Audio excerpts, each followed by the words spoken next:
Welcome to this episode of the Biology of Trauma podcast. I am your host, Dr. Aimie. Have you ever wondered if you have an addiction?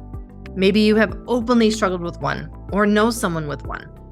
As an addiction medicine physician, I can tell you that there are more people who live with an addiction than the studies estimate. And that is maybe because they don't know it yet, or because no one is asking them the questions to have it be documented. But people pull me aside at social events and want to ask me if they have an addiction, maybe to their prescription pills for sleep, anxiety, pain, or to things like work, exercise, and adrenaline. Many people are functional addicts without recognizing it because society normalizes various addictive behaviors. And that is why I wanted to share this specific episode with you on addiction and its antidote connection, because our risk is higher than ever. Our modern world, with increased isolation, social media dependency, and decreased authentic community, is creating the very conditions that make addictions more likely.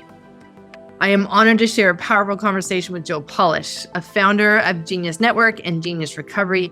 Joe's own journey from nearly losing everything to addiction to becoming one of the world's most connected entrepreneurs offers hope and practical wisdom for anyone touched by addiction, whether personally or through loved ones or professionally. One of the questions we'll be answering in this episode is, how does creating genuine connection and safety accelerate addiction recovery? In this episode, you'll discover how addiction is a survival strategy to disconnect from pain. You'll learn the 4 essential pillars for sustainable recovery, why unlearning harmful patterns is often more important than learning new ones. You'll gain practical tools to move from shame into courage, and how to build genuine connections that will buffer us from an addiction and support long-term healing for those in recovery. Whether you've struggled with an addiction yourself, or you are supporting someone personally or professionally, or simply want to understand the close connection between trauma and addiction and what that means for healing and recovery, then this episode will help you. Let's dive in.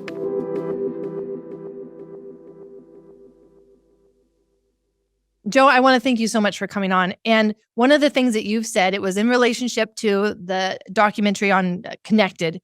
And you said, if I don't get the hell out of this place, I'm going to die. Yeah. And that is a statement that so many people can relate to. And they've been in that place, whether it's with their physical health or a job or a family, not just childhood, but certainly that can be a big part of it. This idea that if I don't get the hell out of here, I'm going to die. Yeah. And you related it to having lived disconnected for so long and knowing that that was no longer an option for you if you wanted to have a life. Yeah. What made you change that? Well, I wish I could say I was deeply inspired. Most of it's just flat out desperation. Like, it's a survival instinct, right? Sometimes we're pursuing aspiration and pleasure and achievement and dreams in a good way. Other times we're trying to escape a nightmare. You know, we're often trying to enhance a great life. Other times we're just trying to survive a miserable one, and getting to a place to where the hopelessness is not so quote unquote hopeless, where you feel there are no other options except to either completely numb out or to no longer exist. And no longer existing can come, in the worst places, hurting others and then hurting yourself, killing others, killing yourself, or, doing something about it. And oftentimes, if you don't know what to do, what do you do, right? So being in a place where you're just lost, the human spirit and the human drive is very interesting. I often wonder, even with the, 2-3 decades now that I've been in recovery, and many years of my life being a functional addict, it often makes me wonder, what is it about some people where they actually make it through and others that do not? Because, I've definitely had my struggle, and I'm happy to share anything you want to talk about. And I also want to preface it by saying, every single person listening or watching to this has gone through pain. I mean, the human experience is a lot of pain and a lot of suffering, and almost everyone has had a betrayal or some sort of physical, mental, sexual abuse or some sort of abandonment. And all of those things disconnect people from themselves and from others. And if you stay disconnected for a long period of time, you either don't recover and you're in, some dark place mentally or physically. Some people use it as resilience. Others use it to resent and hate the world and feel hopeless and feel that they can never overcome stuff. But, why do some people have that sort of pilot light inside them that no matter how low it gets, they can somehow be a phoenix rising from the ashes, and others just self-destruct and oftentimes hurt others around them? So, for me, what I want to preface it is that none of this is about getting caught up in woundology. I'm happy to talk about trauma. I believe addiction is a response to trauma. Like my friend, Dr. Gabor Mate, his question is not why the addiction, but why the pain. Everybody has pain in a certain way. Some people deal with their pain in different ways. Addiction is one of those. And trauma is really the cause of so much of it. And then, of course, biochemical, dopamine, serotonin, things like that. I have a friend named Dr. Anna Lemke who wrote a book called Dopamine Nation that explains a lot of the biochemical aspects of craving and why people seek things out. So I believe, the chemistry, the hormones, and trauma are the causes of addiction. And saying all that, there's a lot of people that use trauma as their excuse for not healing, their excuse for not taking responsibility. So when I was in active addiction and very disconnected, I would react to life. When I was in recovery and I'm doing well, I respond to life, which means responding with ability, being responsible. So what I hope everyone gets out of anything I say or anyone that you have had as a guest is to not minimize the painful things that have happened to them, pick up solutions on what to do about it, but also be responsible. Don't use it as a cop-out. Don't use your traumas and your pains that, you can't do something about it, because we have to be able to resource ourselves. And confidence feels good. When we're confident about something, it feels really good. Courage rarely feels good. So muster up that courage, be responsible. And the weird ways that you often get there are counterintuitive. Sometimes if you feel like your life sucks and it feels hopeless, and I say this when I say you, I'm talking about me, right? Because the only thing that I can speak to is my own perception and my own reflection of the world is, if I felt like my life is terrible and I get into places where, oh God, one of the ways that is the best to help me out is to help someone else. And that doesn't mean, because you can't fix the world with broken hands. That doesn't mean if you're really hurt, go out and help a really hurt person, but don't hurt yourself. I'm not talking about being a martyr. And, I'm just talking about having a attitude of giving and caring and compassion. Because if you're sitting next to someone that's on their deathbed and you're taking care of someone that there ain't no coming back. They're dying. They're hurt. I've been the caretaker to one of my parents. Both my parents died. But my father, my mother died when I was 4 years old. My father died when he was 73. And that was, looking back, over 20 years ago now. And when you're sitting with someone that they're not going to get better in terms of living, sometimes the best thing you can do is just be a companion for them. And people that are really hurt and really in pain and they feel they have nothing left to give, if you've got love and compassion and empathy in your heart, you got so much to give. And sometimes the person you need to give it to is yourself. So that's a hard thing to do. But anyway, that's what in order to be connected with others, you have to get connected with yourself. And, as the saying goes, the opposite of addiction is connection. And so addiction is a connection disorder. As I listen to you talk, I realize how much I have brought in the principles of recovery, 12-step recovery, into trauma work that I do. And one of the agreements that I have 5 agreements for my entry-level course. And one of those agreements is personal responsibility, Joe. Yeah. Let's start with that. You are responsible for your reactions. You are responsible for your problems, your moods. Don't put that on me, because I'm not here to blame you for my stuff. And I'm not here to save you from your stuff. And yet that's such a turnaround from a trauma place that many people get where they're looking for that someone else to come and save them. They're looking for that someone else to do things for them. And they get stuck. Yeah. And one of the things that you've said here is that ability to connect with yourself. And what I'd love for you to speak to is, how do people even feel safe, get to that place where they can feel safe to start that connection? Because looking at your life experiences, those led you to be disconnected in order to survive that period of your life. Yeah. And so how was that process of reconnecting and starting to feel safe, creating that safety for you to start to feel and build that connection with yourself? Okay. So it could be oftentimes complex. So let me take a complex subject and try to add as much, at least simplicity and ease to it so that someone is listening to this can actually really kind of understand it. Because so much of this is happening on the unconscious level. I mean, the smarter the person is that I have found in recovery, the harder it is for them to recover because they think they can think their way out of it, right? So everyone that's listening to these conversations you're having is probably going to learn some perspective and learn some methodologies and learn some things. What I've learned in recovery, though, is unlearning is more important than learning. So if you feel unsafe in the world or you feel messed up, it doesn't necessarily mean that you are, because feelings are not facts. I could feel like I'm having a really shitty day, but if I really take my mood and, maybe lack of sleep or overwhelm or whatever's going on, I could be doing amazing, or I could be doing amazing, feeling like I'm doing amazing, and my life could be in shambles. So for one, feelings are not facts, right? So just because you feel crappy doesn't mean your life is crappy. You may feel crappy in the moment. So knowing that, this is not a forever sentence whenever you're in a hopeless or difficult sort of situation. Okay. That's the first thing. The other, in terms of feeling safe, is self-esteem is domain dependent, as an example.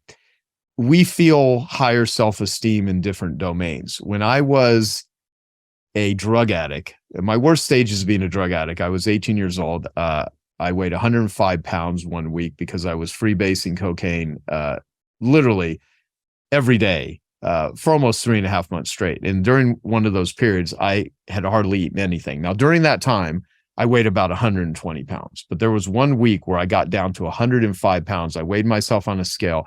And when you're a male and you're 5'10" and you weigh 105 pounds, I was a rail. I was just so, I looked like, I just looked horrible, right? And I was. I mean, I remember looking in the mirror and I feel like I'm looking at a skeleton with skin and eyeballs bulging out. And it's also interesting when I think about it, because it seemed like a whole nother life, like it wasn't even me. But it was me. It was a part of me. And it was part of my consciousness. It was in a really dark place. So during that period of time, I was really messed up, and I ended up getting a job selling gym memberships a few months later. And I added a little bit of weight because I escaped where I was at in Arizona by moving to New Mexico. All of my friends that did drugs, everyone that I was around that was doing drugs, I was dealing drugs in order to, be a drug addict. That's how people are like, how'd you afford the drugs? Well, when you're a drug addict, everyone you know is probably doing drugs, right? Your whole life is built around the addiction. And so I went to New Mexico and I ended up getting a job eventually selling gym memberships at a health club. And I would see these big bodybuilders or people that were, we would call them meatheads and different things like that. And I became friends with a lot of them. And they were just the king or the queen of the gym, right? The ones that were really good physical shape. But I was also going to college, never got a degree in anything. I was just, I went to New Mexico State University for a couple of years in Las Cruces, New Mexico. And I used to sell gym memberships at this place called Tom Young's Health and Fitness. And that was years ago in the 80s. And these people that were lifting weights, they ruled the gym. But you put those same people in a nightclub and they seemed so out of place. They were so awkward and weird. And they, it's like, this is not my place. But you take the same people with partiers in the nightclub or the bars, and I'd see once in a while they would show up at the gym and they like felt so out of place. And I realized there are certain environments where we have esteem. So when someone feels connected, there's environments that we feel connected to disconnected based on the Rat Park studies that Dr. Bruce Alexander did, Rat Park. And you probably have had someone on maybe that's talked about that. If you haven't, I'm happy to talk about it. It's like you put a rat in a cage and it's just a cage in isolation. They're going to do drugs over food, over sex, over sleep until they die. You put them in another environment, where they have red balls and blue balls, and they have other rats where they can have companionship and they can have sex, and you have things where they can physically do. Give them the choice of regular water, drug water. They don't drink the drug water, right? And so the question is it the drugs or is it the cage? Is it the behavior? Or is it the cage? And so when someone's feeling disconnected, go to nature, go to your body, go to something, anything that you can, any sort of domain where you can esteem yourself, where you can resource yourself. That's why 12 steps or any sort of healthy communities for recovery are important, because you're sick as your secrets, for one, and silent battles are the hardest battles to fight. So if you're in a silent battle, you need to go and talk to somebody or find resources. And that's especially hard. And I understand that when someone feels really like the last thing you want to do when you're isolating is to go talk to someone. That's why it's called isolation. However, you got to be aware of the fact that you're in a pattern. You're in some sort of escape thing because you're feeling unsafe. And I'll say, I was a sex addict. That was one of my core addictions, and a work addict and a drug addict, because there's probably no such thing as just a pure alcoholic. I mean, that just happens to be the way that they're scratching the itch. And when you say sex addict, that conjures up, pervert or porn or whatever, having affairs or whatever. There's many different forms of sexual addiction. I mean, one of the top doctors, on sex addiction is my friend Pat Carnes, and he's identified 240 different ways that you can sexually act out. Believe me, I can think of about 50, but I don't know where the other ones come from, but there's a lot. Sex addiction, though, like all addictions, there's binging and there's purging. A big form of sex addiction for some people is the inability to have sexual pleasure. It's deprivation. So all forms of addiction have either excess or deprivation, right? And where people can't allow themselves to feel love, to feel pleasure, and that's where they'll get into things that cause pain, or they'll get in different ways. But my favorite definition of intimacy, and this applies to everything with connection, it was given to me by an 80-year-old gay man that I never met in person, just talked to him over the phone, because a person that I was working with in recovery said, really met this really smart guy. I'd love for you to talk with him. And I'd spoken with him. This was years ago. And he said to me, intimacy is a mutual exploration of a shared safe place. Abuse is anything that takes away the safe place, and addictions are what we do to make ourselves feel good when we don't have a safe place. So intimacy is a mutual exploration of a safe place. So safety comes from, and intimacy comes from feeling okay together with someone. And that also has to do with yourself.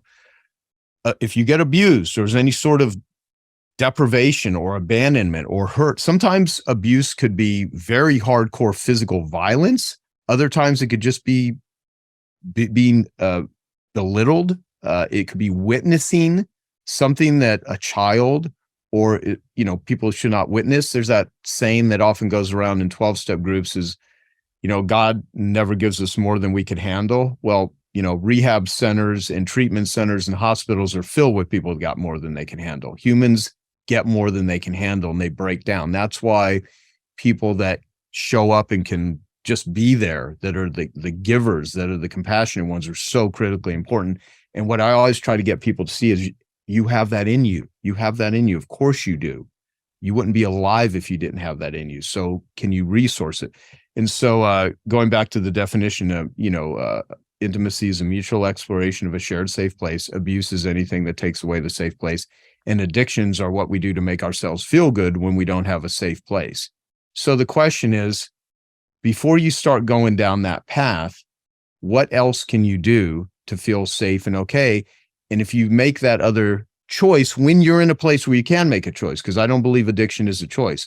There is a moment, though, where you can pause and you can say, okay, can I even tap into the consequences of this decision? Can I do something else? How can I connect with anything, an animal, a pet, a person, a spiritual practice, breathing, meditation, yoga, productive activity, something, and that's where we find connection. And, I'm not going to pretend it's easy when you're in a dark place, because it's not. However, what's the alternative? It ain't easy being in a dark place. It ain't easy being depressed. And if you're depressed or you feel shitty, you got to generate something else, because you are generating, your body, your being is generating the negative feelings. Like, winners find ways to win and losers find ways to lose. What are the winning formulas that What are the things that you could employ? And if you're at a loss for that, that's when it's time to go talk to someone else. That's when it's time to show up at a 12-step meeting. And all the people that bash 12-step meetings or meetings don't work and all that stuff, I've had that conversation 1,000 times. I wrote a book. I've written 2 books on addiction recovery. One of them is The Miracle Morning for Addiction Recovery. I did with Hal Elrod and Anna David. The other one is Understanding Addiction and Recovery. And I talk about 4 things you need to get sober and stay sober. The first is community. That's where 12 steps come in. The second is it's biochemical, it's nutrition, it's things that a lot about, dopamine, supplementation, good foods. The third is it's doing the trauma work. That's where breathing, meditation, the proper use of plant medicine, somatic therapy, anything that gets you into a flow state. Flow is the ultimate form of connection. And the fourth is the environment. So 12 steps is just one part. You don't hear a lot about eating well in 12 steps unless you talk to someone. You don't hear a lot about trauma, but they do a really good job with community. It's free. It's available everywhere. So people that bash 12 steps, I'll usually say, you went to 12 steps and they didn't work. Did you do the steps? Many will say no. So you just sat in the meetings. Yeah. I went to meetings. I didn't like them. Well, I go, that's like going to a gym, sitting on a bench and then saying gyms don't work. You would never say gyms don't work, but they will work if you lift the weights. They'll work if you go to the class. You'll get better physically. But it only works if you work it. And that's with anything. And the hardest thing, like, if I could just sum up all the advice and suggestions and recommendations and methodologies of all the different people you're going to talk to, is it's compliance. Pick one thing, anything, and just do it. And don't give up in your mind before you've even tried it. And don't just do it 1 or 2 times. That's why they have things in 12 steps, 90 meetings in 90 days. Go to the first 6 meetings and make no judgments. You may hate them all, but you know what? You probably won't hate them. You'll actually find people that feel that, wow, I'm not alone in this. Because that which is most private or seems most private is actually most public. The things that most people think they're the only one that they're struggling with, you'd be surprised. There's probably millions of people on the planet that are going through something very similar to, in your mind, no one would understand the shit that I've done or what's done to me, and I can't talk about it. You got to get over that. That's just that part of you that wants to hold on to the pain. So, Joe, when addictions are what we do to feel good, when we've lost our safe space, and with the world that we have where we don't have community, our biochemistry is off and imbalanced all over the place, we're not doing our trauma work, and our environment is so rushed and always constantly giving us the feedback that, hey, there's danger all around, we are creating a society of functional addicts. Oh, yeah. Yeah, no, believe me, with even the last 3 years in the world with the pandemic and the fear porn that's shoved out at people and the propaganda and the leaders that are lying to people and the terrible role models that many young people have and the focus on status and social media and the illusions of someone's life is somehow better than yours, we're becoming a very disconnected generational trauma. There's a lot of work cut out for people that know how to help people with addiction. As you know. And it's unfortunate. I wish I could eradicate it. I have a foundation called Genius Recovery, and the goal of Genius Recovery is to change the global conversation about how people view and treat addicts with compassion instead of judgment, and find the best forms of treatment that have efficacy and share with the world. Just, whatever I discover that's helpful, try to share with people, and to get people to quit looking at people that are in pain as these moral degenerates, but look at people with compassion and empathy. And I hope people can do that with themselves first and see that, man, witness your own pain and be a companion to other people that have it. But yeah, there's a lot of it out there. And it is, unfortunately, there's always bad shit in the world, and there's always bad shit that's happening in different places. And there's also amazing, wonderful things. We just happen to be in a place where there's a psychic war, and there is forces that are really at work to disconnect people from themselves and others, and be a connection warrior as best one can. And because the world needs it right now. It's pretty dark in some places. And I say that not to be negative, because there's amazing recovery. And the beauty of it, I never thought I would look back in my life when I used to literally pay for sex, because when I was raped and molested as a kid, I was paid money not to say anything. And it wired in my head that sex is shameful and dirty unless you pay for it. To be that shamed, that the ability to even be with another person intimately would just evoke guilt, shame, resentment, low self-worth, self-hatred. And then to one day get to a place where it's like, I understand how I can use that to do something better with my life and to help other people that are going through that same stuff. Not that I would wish that on that younger version of me, because there's not a day that's gone by in my life that I don't get reminded of the scar tissue of that. And I'm still a work in progress, and I'm still working through it. And even, it took years for me to get to a place where I even had any real sense of appreciation for myself. I could say the words, but deep down inside, I never was like, God, I'm really like me. I feel tainted. I feel like just fucked up. And now I would not want to trade places with any other human on the planet than me, even with a lot of my dysfunctions and stuff, because I do my best to wake up every day and just try to live a good life and care about people and do good in the world. And I do. And there was a time where I didn't feel that way. And there was a time where I was not very productive. And, I don't think I hurt many people. And I say that with a sense of, how do I know that? Right. Because, and I'm not saying it from a codependent place. I mean, anyone that I'm aware of that I've hurt, and there's a lot of people I hurt, but I've made amends to those people. And none of it though was like, let me figure out how to fuck this person over. I mean, and some people, they are in that place. I mean, they get a real joy out of causing pain to other people. And those people unfortunately, they need love and care like anyone else. Doesn't mean you should be, the one to have to do that. Cause I want to make sure that everyone here hears this with boundaries. It's just like, I have a friend named Dr. Don Wood. And he says, if you understood the atmospheric conditions of somebody's life, it would make sense why they do what it is they do. And so I believe it doesn't excuse bad behavior, doesn't excuse hurting people. It just gives you an awareness that when I look back at the atmospheric conditions of my life, it used to be a shitstorm. And the beauty is, with the work and with the connectivity, you can change your atmospheric conditions. You can not only change the atmospheric conditions of your own life, so you can go from maybe a complete tsunami to a calm, peaceful place at times. You can also change the atmospheric conditions of the community, of the world around you. And I think everyone has way more power and impact than they could even possibly imagine. And that's what I'd love for you to tap into next, Joe, is with what you've done with your own work. I see that you've continued to do layers of it, and it's come in layers. And with each layer, I've seen you grow into a new level of connection. And my guess is that when you were first starting, you didn't even know the level of connection that was possible to have, because you'd never experienced it before. And so looking back on your life, could you share with people what were the different levels of connection that you grew into along your journey, and what is possible? Like, what is the possibility for connection, even when the beginnings of our life were extremely disconnected because of our environment? Yeah.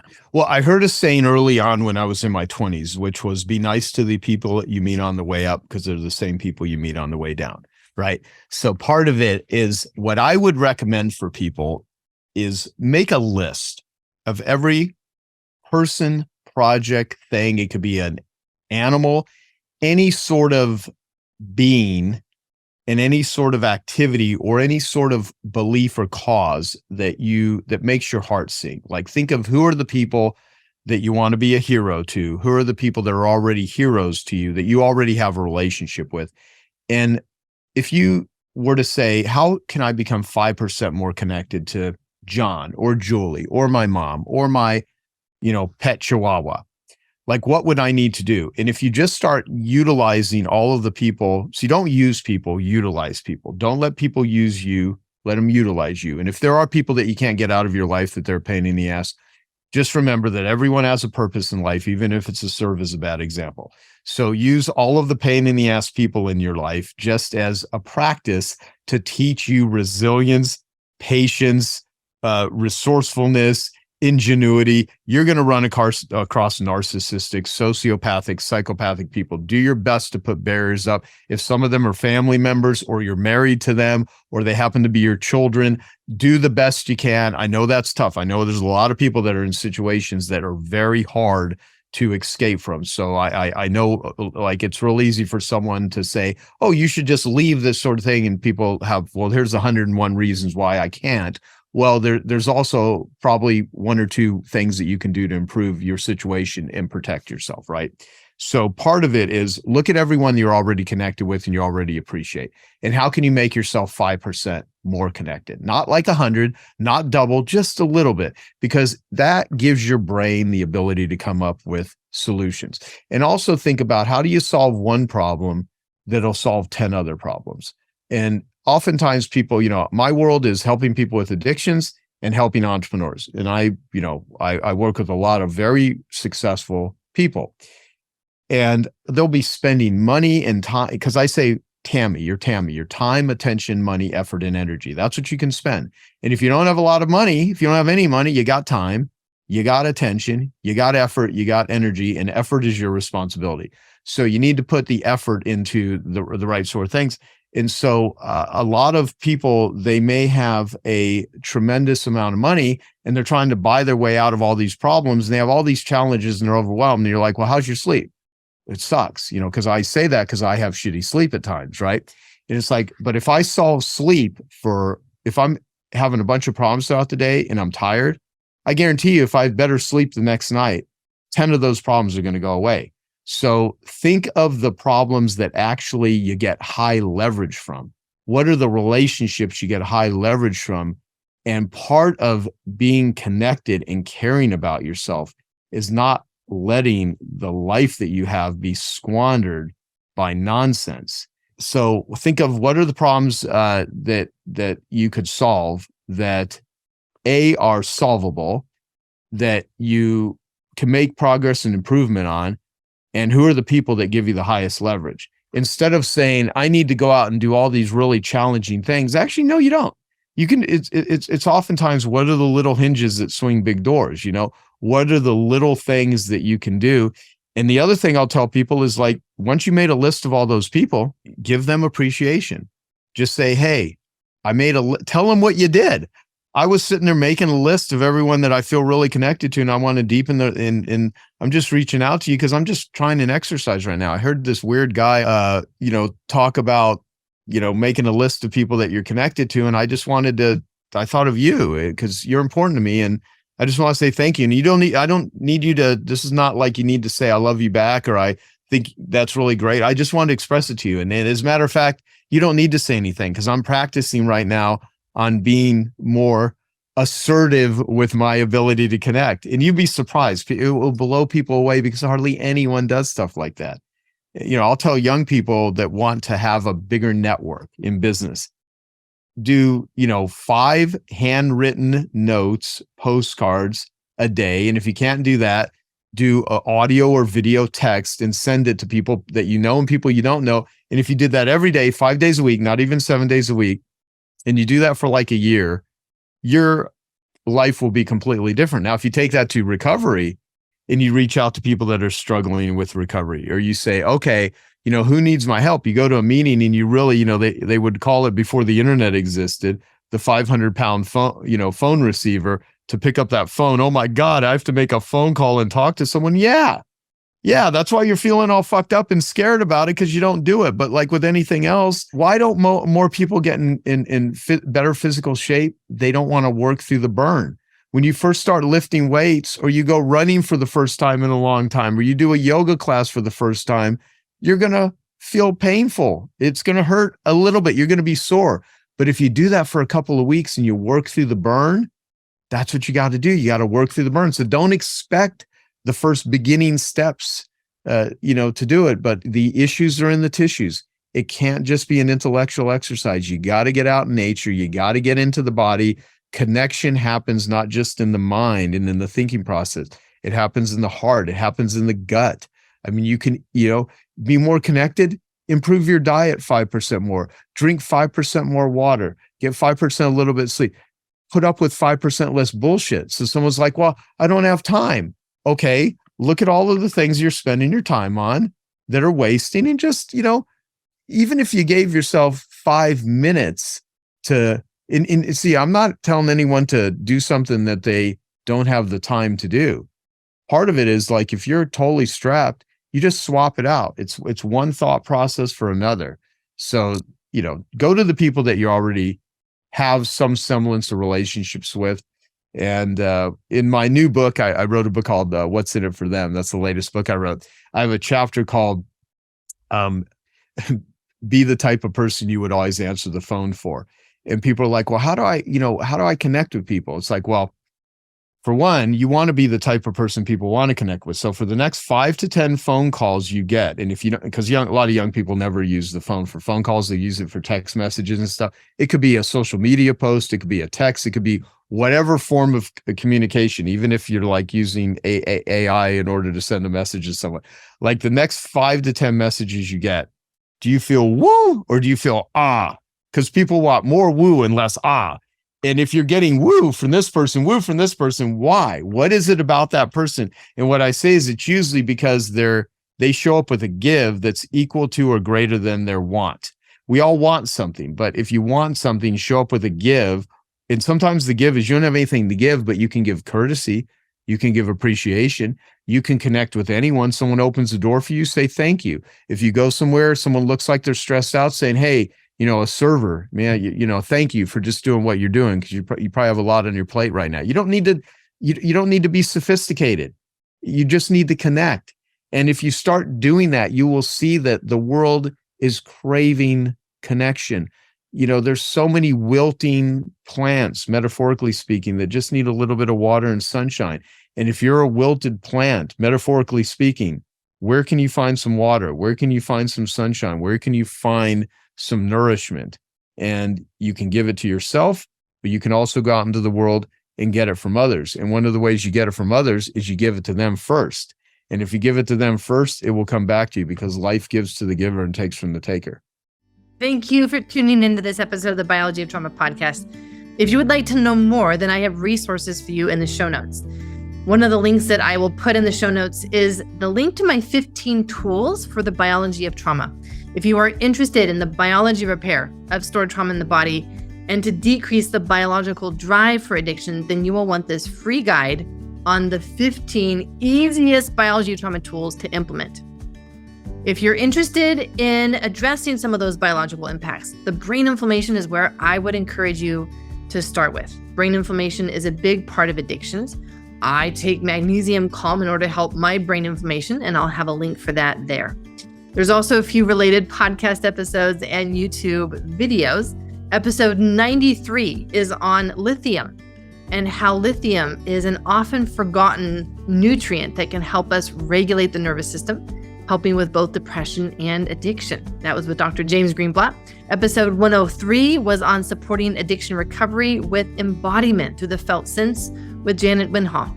And we have one on addiction recovery, resilience and relapse, applying energy psychology with Dr. David Feinstein. I'm here to save you time and money by bringing you practical information that will help you accelerate the trauma healing journey. So please take a moment to subscribe, rate, or leave a review.